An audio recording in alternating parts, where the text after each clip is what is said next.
Иногда мне приходится возвращаться в город за провизией.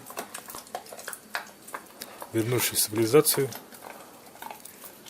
хорошо бывает отобедать в условиях благоустроенной квартиры.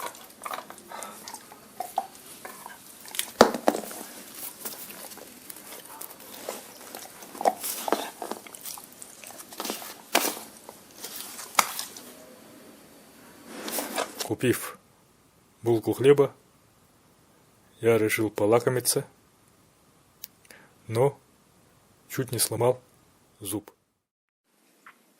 Хлеб от якутского хлебокомбината, купленный полчаса назад,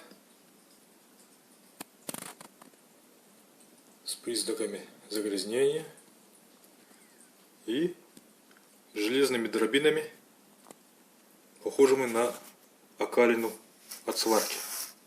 Шлак от сварки. Диаметр дробин примерно 2 мм. Чуть зубы не сломал. Вот, пожалуйста, железные дробины. Металлические.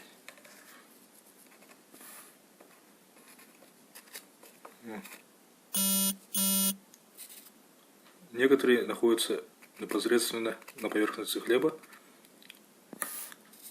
Вот еще. Раз, два, три, четыре, пять, шесть, 7, 8, 9. И один я выбросил в мусорный бак. 11. И хлеб грязный весь. Хлеб якутского хлебокомбината. Качество.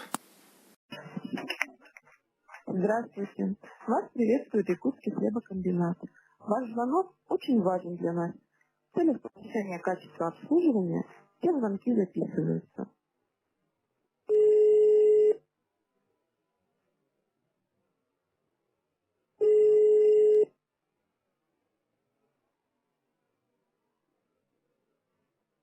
В данный момент все операторы заняты. С вами свяжется первый освободившийся оператор. Спасибо за ожидание. Чтобы не быть скандалистом и не уподобливаться желтой прессе, я попытался позвонить в Якутский хлебокомбинат В данный момент все для операторы заняты. С вами свяжется разъяснения первый освободившийся ситуации, оператор. Спасибо за но, к ожидание. сожалению, трубку никто не поднял. Стоит напомнить, что восстановление коронки сломанного зуба – процесс не очень приятный и весьма дорогостоящий. Поэтому хлебокомбинату якутскому следует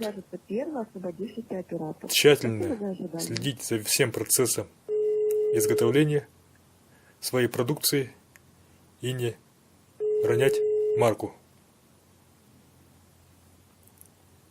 Всем здоровья, берегите зубы. В данный момент все операторы заняты.